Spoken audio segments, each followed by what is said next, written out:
sikat talaga siya sa mga mamamayan at bagaman madami ng allegations laban sa kanya, malakas yung kanyang mga supporter. Hindi niya na pwede talikuran yung ebidensya. Yung mekanismo ng pananagutan, paalala yan sa mga opisyal na kami yung boss ninyo. No?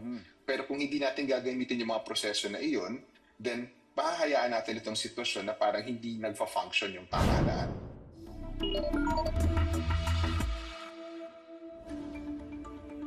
Pilipinas, gising na. Kahapon po ay nilabas na ang desisyon ng House Justice Committee sa impeachment complaints laban kay Vice President Sara Duterte. Ang desisyon nila, may probable cause sa mga reklamo laban sa bise. Ano kaya masasabi ng ating mga kapuso rito? Dapat po talaga ituloy na i-impeach si Sara Duterte. Sa ano po, funds na ninako niya. Sayang lang yung oras. Bakit hindi nilang hayaang magtrabaho na lang? No? Kasi parang ano lang, pang personal na lang yung kanilang ginagawa kay VP Sara. I believe deserve niya ma-impeach. For transparency and we are all aware naman na marami na siyang ninakaw. Sa tingin ko, mas maganda matuloy yung impeachment. May akyat sa Senado para magkaalaman na kung may batayan ba talaga o wala. Dapat panagutan niya. Yan ang ating pag-uusapan, lilinawin at hihimayin. On record, sa unang hearing. At makakapanayan po natin ngayong umaga, Associate Dean at Assistant Professor ng UP College of Law, Attorney Paulo Tamase. Attorney, good morning. Thank you for joining us. Magandang umaga, Ivan, at sa inyong mga taga-sabaybay. Attorney, we are on record now. Unanimous po yung naging boto, 53-0. Nakitaan ng probable cause ang impeachment complaint laban kay Vice President Sara Duterte. Obviously, politically charged po itong proseso ito, no? But help us cut through the politics and let's talk about the basis. Ano ba ang mga naging basihan para sabihin may probable cause to impeach the Vice President? Yung naging basihan po ng probable cause batay doon sa mga nakaraang 4 na hearing ng House of Representatives ay iba't ibang ebidensya na lumabas upang suportahan yung complaint na inihain laban kay Vice President Sara Duterte. So yung pinaka-dramatic po siguro na nakita natin ay yung testimonya ni Madriaga ukol sa mga aktibidades ng Vice President, yung mga dokumento po, yung kanyang salin at yung mga discrepancy doon sa reports ng Anti-Money Laundering Council at yung video mismo ng kanyang pagbabanta sa buhay ni President Marcos. So yung mga ebidensya po na yun, mukhang nakita po ng House of Representatives Committee on Justice na compelling po enough na na-meet yung standard natin ng probable cause. Kayo po, bilang isang abogado, do you agree with the decision of the committee? So, batay lang po sa akademikong pananaw ko, agree naman po ako sa decision ng komite. Yung una po ay, yung standard po kasi ng probable cause ay kung ano lamang yung ebidensya na sapat upang sa isang reasonableng tao na maniwala na mayroong krimen na nangyari at na ang tao na nasasakdal ay responsable para rito. Right. At I think doon naman sa mga nakitang ebidensya ay merong ang mga graft issues na lumalabas or at least hindi pagiging transparent sa taong bayan. At isa yung patas na ground para sa impeachment under betrayal of public trust. At the same time, yung isa pa kong kasing nakatutulong doon sa pananaw na iyon ay hindi pa ko natin nakikita yung ebidensya ni VP Sara dahil sa dami ng pagkakataon na binigay sa kanya upang mag-participate sa mga nangyayari sa House of Representatives ay hindi po siya nagpapakita. So kung wala pong ebidensya na contrary doon sa mga nakita natin, maintindihan ko po kung bakit po parang na-meet yung probable cause. Right. Ano hong susunod sa impeachment process na ito, Attorney? Pakipaliwanag, ano ba ang aasahan ng mga kababayan natin sa mga susunod na araw, linggo o buwan ngayong na-establish yung probable cause? Ano ba ang next steps? So medyo mahaba po itong proseso. Matapos po yung boto ng House of Representatives kahapon, nag-aantay po tayo ng committee report na ilalabas nila. Malabang po ilalabas daw iyon before yung May 4 na resumption ng session ng House of Representatives at doon ay pagbobotohan yun ng plenaryo. Hindi lamang yung 50 plus na members ng komite but lahat ng 300 plus na members ng House of Representatives. Kung 1/3 doon sa House of Representatives ay boboto upang suportahan yung report ng Committee on Justice, tatawid dito sa Senado kung saan magkakaroon ng paglilitis. At gaya nung mga nakita natin pero may significant din na pagkakaiba, makakakita tayo ng mga testigo at ebidensya sa Senado. Ngunit doon mas intense yung balitaktakan kasi ang magpepresenta na ng ebidensya ay yung mga abogado mula sa House of Representatives at magkakaroon na ng oportunidad na mag-cross-examine yung mga abogado ni VP Sara. Bago naman magpakita ng sariling ebidensya yung kampo ni VP Sara kung saan ikaw cross-examine sila ng House of Representatives. So mas doon po yung tinitignan natin na labasan ng ebidensya in addition sa mga nakita natin. Lagi ho natin naririnig yung sinasabing impeachment ay sui generis. Kakaiba po ito, may sariling mundo, may sariling buhay, ika nga nila. It's both political and legal. Politically, Attorney, what can prevent this impeachment process from going to full trial? 53-0 yung boto sa komite, pero it remains to be seen, of course, how the plenary will vote. And assuming umabot nga ito sa Senado, ibang usapan pa yung final vote ultimately. Tama ko, no? So hindi po nakatuon, hindi po naka-address ang impeachment sa mga huwes na nag-aral ng batas. Naka-address po siya sa ating mga mababatas, mga politiko na binoto natin. So may mga political considerations talaga na pumapasok sa kanilang pagsuporta o pagtanggi sa isang impeachment. Nariyan yung pagiging popular ni VP Sara. No? Sikat talaga siya sa mga mamamayan at bagaman madami ng allegations laban sa kanya, malakas yung kanyang mga supporters o yung base niya. So ang tanong na lamang ay kung yung ebidensya na lumabas sa House of Representatives ngayon, sapat ba iyon upang ipakita dun sa mga mabatas na bagaman suportado itong tao na ito, hindi nyo na pwede hindian yung ebidensya or hindi nyo na pwede talikuran yung ebidensya. At yung disenyo ng impeachment natin ay nakatuon talaga sa ganong pamamaraan, yung pag-public na pagpapakita ng ebidensya, yung public na diskusyon, designed yun para tulungan ng isang mababatas na bumoto ayon sa kanilang konsensya at kung ano yung katotohanan.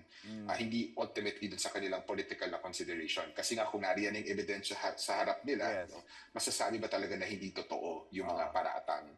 Attorney, hanggang kahapon, pinanindigan ng BISE ang kanyang no-show stance sa impeachment na ito at patuloy ang pag-challenge niya sa proseso ng Justice Committee. May pending Supreme Court petition pa nga siya. What do you make of this as a lawyer at paano natin ito dapat basahin?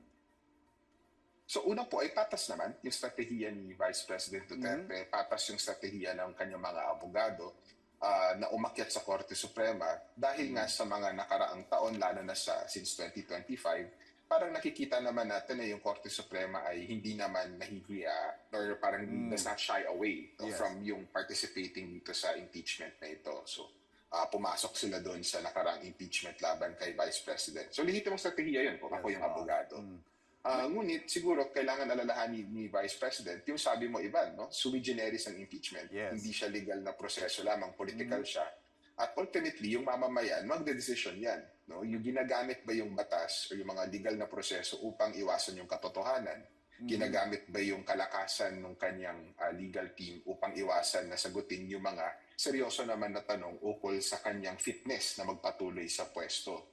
So kung hindi man siya magiging accountable sa mamamayan dahil sa paggamit ng mga legal proceeding, ultimately maging accountable siya sa mamamayan sa eleksyon or sa pagboboto sa kanya at sa kanyang mga political allies at iba pang politiko na nasa Kongreso ngayon.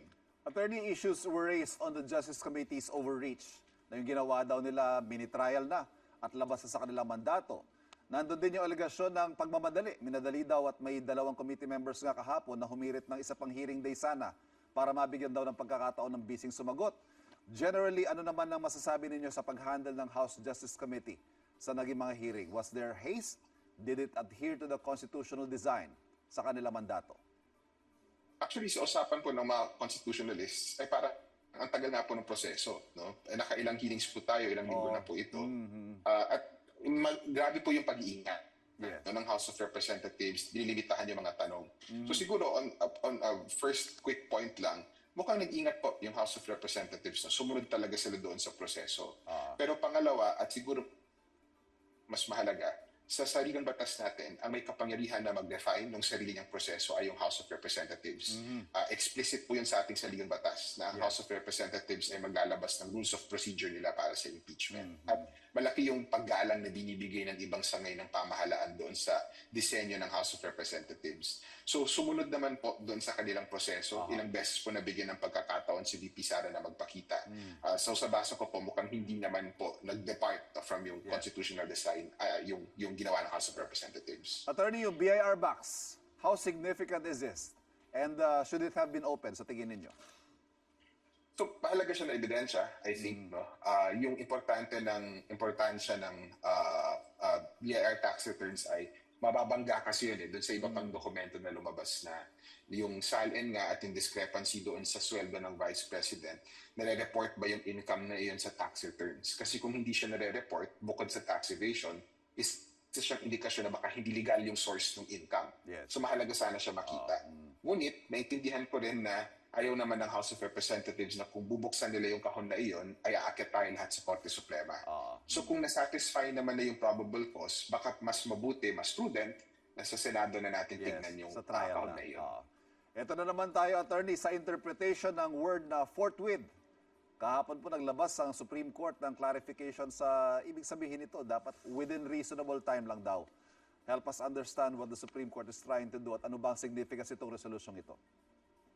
So yung caveat po rito, no, ay hindi pa po natin nakikita yung desisyon ng Korte Suprema. Nagre-rely po tayo lahat dito sa press briefer na inilabas nila kahapon. So exciting po makita kung ano mismo yung sinabi nila. I think yung naging punto lang po ng Korte ay yung forthwith na ginagamit ng mga opposition last year upang sabihan yung Senado under yung presidency pa ni Cheese Escudero, no, na magsimula na kayo kaagad ng paglilitis. Batay doon sa press release, mukhang ang sinasabi ng Korte Suprema ay hindi naman ibig sabihin yan agad-agad. No, kailangan i-take into consideration yan yung mga reasonable na delay, no, sa paghahanda para sa proseso. So siguro ang masasabi ko na lamang po roon ay, una, mas mabuti po sanang sa Senado na iwan yung tanong na iyon. At ibig sabihin po nun ay, pangalawa, dahil sinabi naman po ng Korte Suprema na moot na yung kaso, no? Hindi na nila pinag-aawayan kasi naibasura na nga yung unang impeachment. Then sana nanahimik yung Korte at nagpigil, no? Parang nagtimpi upang hindi magpatuloy doon sa definition ng forthwith at hayaan yung mga sumusunod yung future ng mga Senado upang sila ang magbigay ng kahalagan doon. Dahil nga naman ang impeachment trial ay kanilang sole power. Nasa kanila yung kapangyarihan na iyon. Tsaka sakto po yung timing, ano, kung kailan bumoto na ang Justice Committee na may probable cause. And just recently, ang sinabi ni Senate President Soto, ang forthwith para sa kanya ay agad-agad. Opo, at ito po yung pinapakita na danger ng pagsama po ng Korte dito sa proseso na ito. No? Yung tingin po kasi natin sa ating mga Korte, lalo na po sa Korte Suprema, ay neutral po, hindi po nakikisama sa mga away na politikal, at ang trabaho lamang po niya ay maglatag at magdesisyon ay sa batas.